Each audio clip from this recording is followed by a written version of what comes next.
भारतीय ज्योतिष में ये माना जाता है कि हमारी कुंडली में सूर्य की जो स्थिति है वो हमारी जिंदगी पर बहुत गहरा असर डाल सकती है। तो आज हम इसी बारे में बात करने वाले हैं कि आखिर एक मजबूत सूर्य कैसे सफलता के दरवाजे खोल सकता है। अक्सर ऐसा होता है कि कॉन्फिडेंस में कमी महसूस होती है या फिर जिंदगी में बिना किसी वजह के रुकावटें आने लगती हैं। तो क्या इसका कारण हमेशा मेहनत की कमी होती है? ज्योतिष की माने तो एक कमजोर सूर्य भी इन मुश्किलों की वजह बन सकता है। तो चलिए इसी दिलचस्प पहलू को जरा और गहराई से समझते हैं।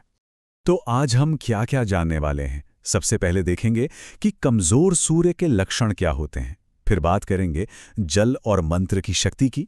इसके बाद रत्न और योग से कैसे बल मिलता है ये जानेंगे, और आखिर में व्रत के बारे में भी समझेंगे और एक जरूरी संदेश पर बात करेंगे। तो चलिए शुरू करते हैं। तो ठीक है, सबसे पहला स्टेप है पहचान। ज्योतिष के हिसाब से जब सूर्य पूरी ताकत में नहीं होता तो हमारी जिंदगी में ना इसके कुछ साफ साफ संकेत मिलने लगते हैं। देखते हैं क्या है ये संकेत। स्क्रीन पर कुछ आम लक्षण हैं।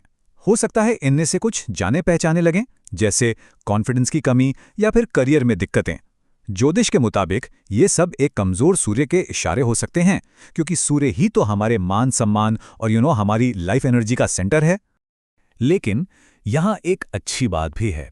ज्योतिष सिर्फ प्रॉब्लम नहीं बताता बल्कि सल्यूशन भी देता है। तो घबराने वाली कोई बात नहीं है। ऐसे बहुत से तरीके हैं जिनसे इन असर को कम किया जा सकता है और सूर्य को फिर से मजबूत बनाया जा सकता है। तो चलिए अब सीधे समाधानों पर आते हैं। शुरुआत करेंगे दो बहुत ही सिंपल लेकिन पावरफुल डेली प्रैक्टिस से, जिन्हें कोई भी बड़ी आसानी से अपने रूटीन में शामिल कर सकता है। ये शायद सबसे आसान और सबसे पावरफुल उपायों में से एक है। सोच कर देखिए, हर सुबह उगते हुए सूरज को सम्मान देना। बस करना क्या है, एक तांबे के लोटे में पानी लेना है, उसमें कुछ पवित्र चीजें मिलानी है और सूर्य को चढ़ा देना है। ये छोटा सा काम पूरे दिन की शुरुआत एक पॉजिटिविटी और एनर्जी से कर सकता है। और हाँ, जल चढ़ाते वक्त इस सरल से मंत्र का जाप करना है, ओम सूर्याय नमः। ऐसा मानते हैं कि आवाज और श्रद्धा का ये जो मेल है वो इस प्रैक्टिस को और भी ज्यादा पावरफुल बना देता है। अच्छा, जल चढ़ाने के अलावा एक और ताकतवर तरीका है, और वो है मंत्र की शक्ति। सूर्य की एनर्जी को अपनी तरफ खींचने के लिए एक खास मंत्र भी बताया गया है, और वो पावरफुल मंत्र है ओम घृणी सूर्याय नमः। कहते हैं कि इस मंत्र की वाइब्रेशंस में सूर्य की पॉजिटिव एनर्जी को अट्रैक्ट करने की गजब की शक्ति होती है। और यहीं पर डिसिप्लिन यानी अनुशासन की बात आती है। सलाह दी जाती है कि इस मंत्र का रोज 108 बार जाप किया जाए। ये नंबर काफी पवित्र माना जाता है और ऐसा विश्वास है कि इस अभ्यास से कॉन्फिडेंस और अंदर की जो एनर्जी है वो बढ़ती है। चलिए अब कुछ ऐसे उपायों की बात करते हैं जिन्हें पहना जा सकता है या फिर फिजिकली किया जा सकता है, ताकि सूर्य की एनर्जी के साथ एक बेहतर कनेक्शन बन सके। ज्योतिष में माणिक्य यानी कि रूबी को सूर्य का रत्न कहते हैं। इसे सोने की अंगूठी में हमारी रिंग फिंगर यानी अनामिका उंगली कर पहनने की सलाह दी जाती है। और कब? रविवार को सूर्योदय के समय। लेकिन एक बहुत जरूरी वार्निंग भी है, और ये सबसे इंपॉर्टेंट रूल है। कभी भी कोई भी रत्न किसी अच्छे ज्योतिषी से सलाह लिए बिना नहीं पहनना चाहिए।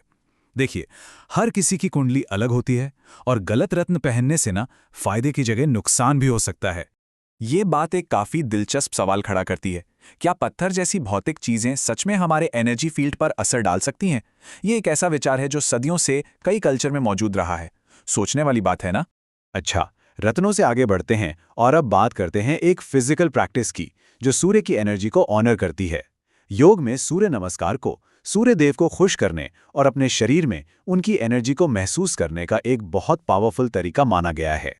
कहते हैं कि रोज सुबह 12 बार सूर्य नमस्कार करना चाहिए।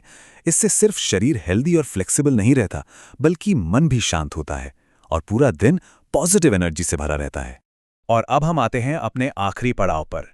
इसमें एक और पावरफुल उपाय है, और साथ ही इन सारी प्रैक्टिसेस के पीछे का जो गहरा मतलब है वो भी समझेंगे। एक और असरदार उपाय है रविवार का व्रत। संडे को सूर्य का दिन माना जाता है।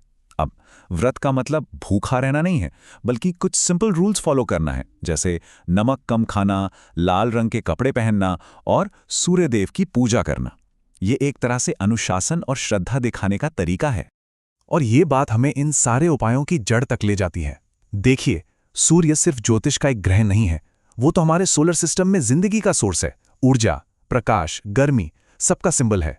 तो जब हम सूर्य का सम्मान करते हैं तो असल में हम जिंदगी का ही सम्मान कर रहे होते हैं।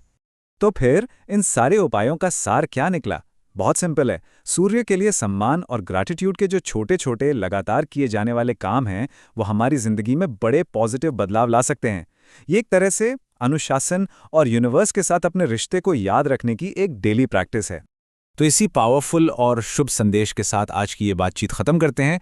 जय सूर्यदेव। ये इस विश्वास का प्रतीक है कि सूर्य की कृपा से हमारी जिंदगी रोशनी, कामयाबी और पॉजिटिविटी से भर सकती है।